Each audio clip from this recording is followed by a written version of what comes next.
Phelim Donnelly, a Doctor of Medicine and a member of the Royal College of Physicians of Ireland. I'm a doctor of the 50s, born in the early 50s. No, not born, but born as a doctor in the early 50s. I was a product of the Christian Brothers, went to Synge Street, where 4 of us were able to go to the university. At that time, all you had to do was get the matric, decide what faculty you wanted, go along, sign up, and you paid your fee, which was £33, and you were accepted. And the course then was, as is now, 6 years, pre-med, first med, up to final med.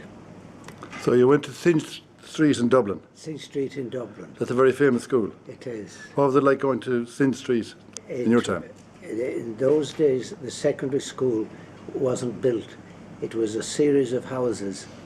The whole of the left side of the side near the church was bought by the Christian Brothers and turned into secondary school classes, 2nd, 3rd, 4th, 5th and 6th. 6th with the A class. Everything was done through Irish, except the religious knowledge. Was it strict?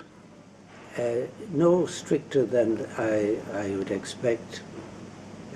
They had the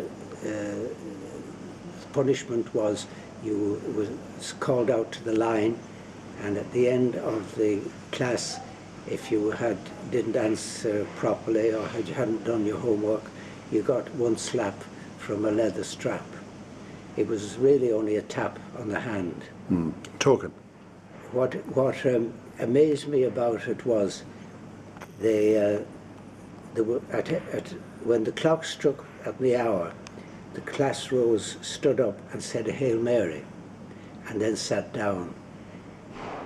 At 12:30, a little cupboard was opened and there was a statue of Our Lady in it. And then religious instruction was given. And then you had a break for lunch. And then you started, and you were taught then until 3 o'clock. So I asked one of the Christian Brothers, why have you got Our Lady in the cupboard? And he said, well, when we started off, the exhibition of Catholic, any sign of Catholicity in the schools was forbidden. So we built a cupboard in each class. So we had the cupboard closed during the official teaching time. And then when that was reached, we opened the cupboard. So at any time, if the school inspector came, we hadn't transgressed the rules of the British education establishment. Okay. Did you enjoy your time in Synge Street? I did. It was a great school for football, but I didn't play football. But they had a very successful senior Gaelic football team. And the Christian Brothers were mad on football. Were there many famous personalities in your time? Because a lot of famous personalities came out of it. Any contemporaries of yours? There were, in my class we had the man who became a film actor in Hollywood, a comedian. I forget his name now. Eamon Andrews was... Eamon Andrews was 3, 4, 5 years ahead of me, but I acted with him. The brothers had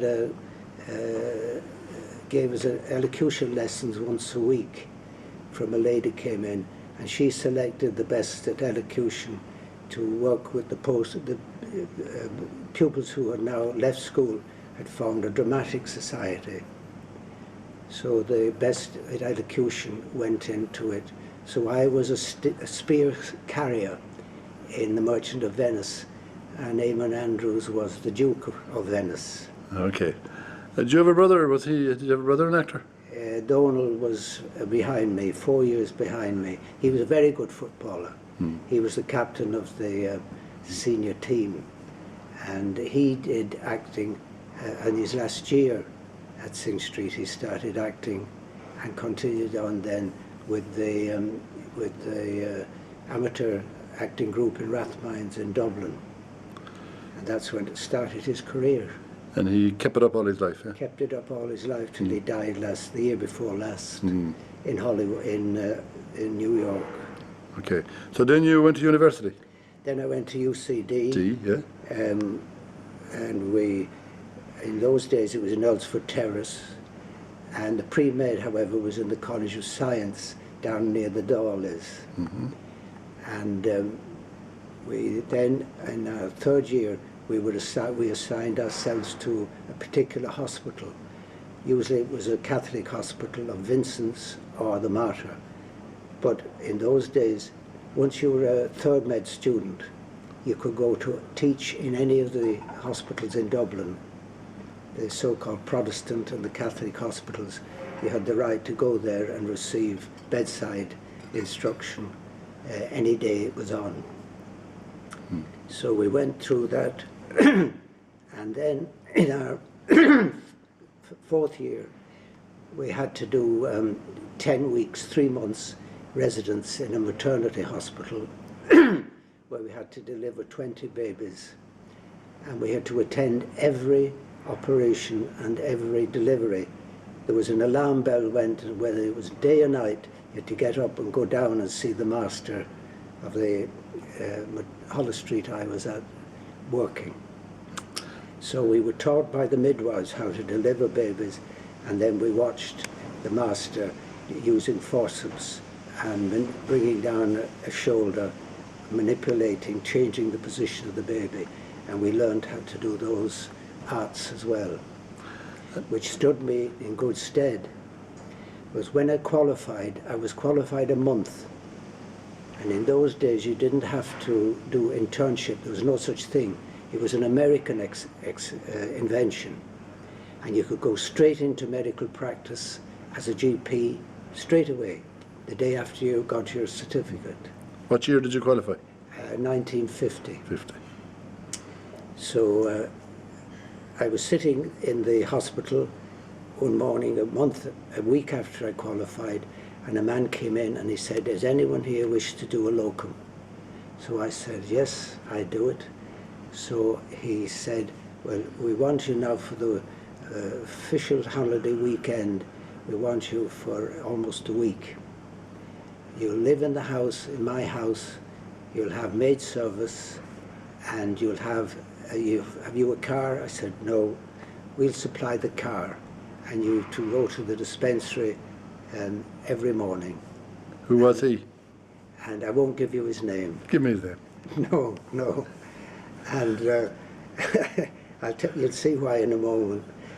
So I was very well looked after, and it was very enjoyable. Every morning this big car arrived, and the chauffeur took me, and I'd say, "Where are we going?" He said, "We're going to Wine Gap now."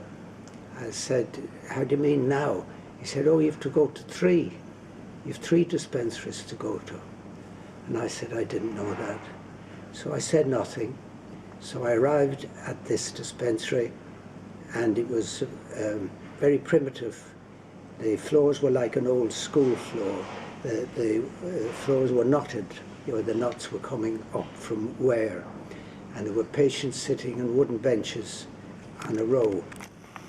And when I walked in, an old man was sitting there, and he said, "The doctor isn't in yet." I said, "Oh no, I'm the doctor." He said, "Well then I'm off." And he ran out the door. So I went in, and eventually the doctor came in and he introduced himself to me. Or I introduced myself to him, and then he started to give injections. He said, "I've just a few injections to give to a few babies there." And he had an egg pot, an egg basin boiling on the side with a syringe in it and a needle. And he took these out with the forceps, and he then measured out his injection, and the syringe was so old, all the measuring signs had gone off it, but he knew exactly where to stop, and he injected the babies. Same syringe? With he boiled the syringe for 5 minutes after each, and the needle. So then when he done it, when he had done that, he then said, "I'm going now. we're off now to the races. I said, who? He said, oh, the three of us. We're off to the races, and we'll be back in 5 days. So I went off. So that's the reason I won't tell you who the doctor was who sold me. And did you go to the races? No, You were left behind. He bought me for the price of 1, and I did the work at 3. Okay, I got you. Oh, I got you. Yeah. And where did you proceed from there then? Well, then I went back to Vincent's, and in those days you were assigned, that you were accepted as a resident according to your honours in the exam. So I didn't get honours, I just passed the exam. So I wasn't allowed to live in. So I lived at home, and I was assigned to the ear, nose and throat surgeon. And my job was to give the children for tonsillectomy on a Saturday morning, 6 of them each Saturday. I had to put them asleep, and then when they were asleep I was to hand them over to the anaesthetist who was in with the surgeon who did the tonsillectomy on the various patients. And what did you put them asleep with? It was, what was it? Chloroform? It was a spray. With ether? No, it was ethyl chloride. Chloroform. Ethyl chloride. Ether, that was the point of it. Ethyl chloride put them nicely asleep without irritating the trachea. Ether is very irritant. Okay. So then they went in. So state of the art. State of the art, and the anaesthetist was a GP who had originally done 1 or 2 years anaesthetics and was kept on by Vincent's to do the outpatients anaesthesia. It was very good. He taught me a lot. The voluntary hospitals at that time, you were assigned beds according to your seniority as a consultant. And the senior consultant, it was called a senior, and there was a junior consultant. I was with the junior consultant. The senior consultant was the professor of surgery, Harry Mead, who proudly wore a Légion d'honneur, having been fought in the French army in the Second World War, or the First. Well, where were we at? The consultants then were appointed they had the beds according to the seniority. The professor of surgery would have 20 to 30 beds, and the junior consultant would have 2. Paddy Fitzgerald had 2, and I worked with him. And your job was to see any new patient that came in the night before,